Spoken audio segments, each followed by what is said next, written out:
you saw the reveal. Of course, UConn is there, but you guys have got the #2 seed. I guess how you feeling about the seeding this year? I mean, it is what it is. Obviously you want to be a #1 seed for obvious reasons. We're not that this year, but we're going to go out and play. We're going to go out and play. It's not in the cards to get to a region that our fans get to. That's the only part that's disheartening on my part, because if the NCAA talks about putting people in the seats, we've done that. We've done that for 4 years, and we've only been to a place in which our fans could drive once. We just have to rethink as a committee as what's important, because what they tell us is important is attendance. And our fans, who've been the #1 attendant fans in the country for 4 years, don't get a chance to drive and support our teams in a way that, in the numbers that they could have. There's been some talk about reformatting all the regionals in one central location. I don't really care how they format it. I just want them to get it right. For teams and fans like ourselves, who, we work hard. We put ourselves in a great position, and it just seems like time and time again, we always get the short end of the stick. And I know people are going to say I'm complaining, I'm doing this. I have to speak up for my program.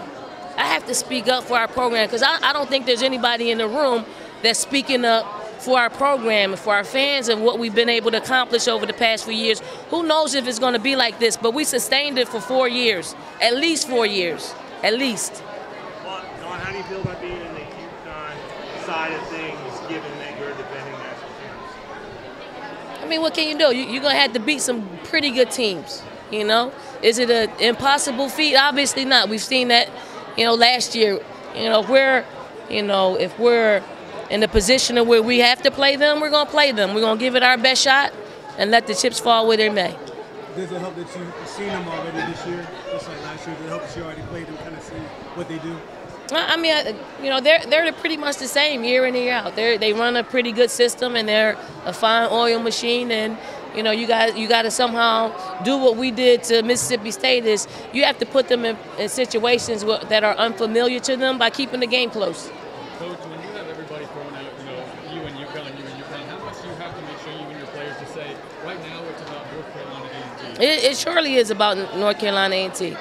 We take one game at a time, and thank goodness we're part of the top 16. We get the host, and we put ourselves in a position to do that. But we're one team preparation type of team. What is the difference between being a 1 and a 2? You're obviously used to being a 1. Is there a huge difference when tournament time actually starts? I think there's a difference in who you have to play leading up to going to the Final Four.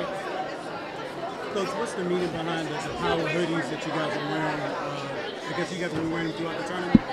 No, I mean, this is the first one. This is power, girl power. So no special meaning? No special meaning besides just giving us strength to do whatever we need to do to, do the unbelievable and the unthinkable. Yeah. How much have you kept up with them since Coach Ryan retired? Not very much, but I'll know them, pretty good, in the next couple of days. Coach, during football, Dabo Swinney was saying he didn't like the whole defending champion thing. He thought as that was last year, this is this year. Do you guys like being called, trying to defend your title, or do you just look at it as we're just trying to win this year? I like the defending national champions title, because that's something that, it doesn't come by very often, So to hear that, absolutely, I like to hear that. But I don't think it does anything for our team and how they need to prep to win another one. So echoes what you just said on the stage there. The two messages being, remember last year, and we've got the people in this room, that's who we need. How much will you stress that to the team as you prep for this journey ahead now in practice and preparation? For us, it's just getting down to who we are as a team. I think when we enter into the NCAA tournament, people bring nerves in it. People bring all kinds of things into it. What we need to do is play as close as possible, to what we played like all year long. In particular, you know, our last 3 games in the SEC tournament. Team-wise, is everybody healthy and ready to go? Yeah, everybody's healthy. Everybody's healthy. Do you think the committee sent Virginia here on purpose? Yeah, I think the committee likes storylines. You know, and the storyline is, you know, if we get past the, you know, North Carolina A&T, then if Virginia gets past Cal, it's a great storyline.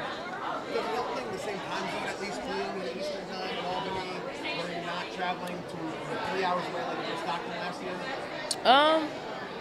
I don't know. I've never, you know, I guess it worked out for us when we were in Greensboro, so hopefully it works out for us this time around.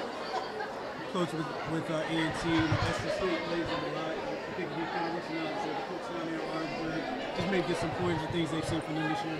Yeah, we could possibly call down there to get a verbal, but obviously they don't like to give up. We don't like to give up SEC scouts, and I'm quite sure they don't like to give up, you know, their conference scouts. And you know, I think our coaches are, you know, back at the office, pulling every game possible.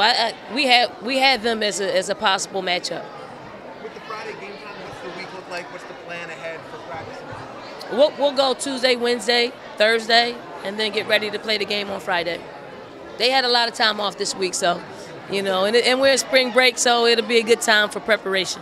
So when does all the Twitter and Instagram and all that stuff? Right up until practice tomorrow, so they got one more night. I'll be glad, you know, when we start to prep. You know, my phone buzzes all the time because of. Coach, it's been all fun and games over the last week. I mean, I know the ladies got their social back, their social media back. But at this point, now that you know who you're playing, just how quickly does this team have to get back into business mode in order to get ready for the upcoming game? You know, I mean, when you see who your opponent is, it's back to business mode. You know, I think they're going to be locked in to what we need to do to get back to the level that we need to play to defend our national championship. Coach, you talked about it already, but can you tell us one more time just your feelings about landing in the Albany bracket and then also being lined up in the same bracket with UConn? You know, I think we've been hearing it, you know, all season long. I mean, we've been seeing it with the revealing of the top 16 that we saw where we could be. We actually probably should be in Mississippi State's bracket, but because you can't play a conference opponent in the Sweet 16 round, we got booted to the Albany round and Albany region. It is what it is. You know, let's take care of home and let's make magic happen. And talk also about the challenge to fans, the ticket sales with Mississippi State. It's a huge challenge. You know, we've been #1 for the past, I think, 3 or 4 years in running, and we like to keep that title. I think our fans have done a great job at filling that building. You know, it's Asia Wilson's last opportunities to play in front of her hometown. I do think we need to send her off and this team off to a great start if we can get by, you know, our competition here in Columbia. What are you expecting from Asia in this tournament? Are you expecting to see the best basketball you've ever seen from her as it is her last go-around? I'm just expecting Asia to be Asia, without any pressure on her. She's done well all season long. I just don't want her to play with added pressure like she's got to be Superwoman, although she's been that for us. You know, I think we've got some good contributions from some of the people that have been coming off the bench, and hopefully they continue to stay at a high level where we can compete and play with the best teams in the country. Coach, how are you going to prepare, you know, your young players and newcomers? It's going to be their first experience at the NCAA tournament. I guess what are you stressing them this week? Just very much like the SEC tournament is prepping for the NCAA tournament where you lose a game and you're out. So they got some familiarity with, you know, one and done. So hopefully, you know, they will just follow the lead of our players who have been here before. Thank you, guys.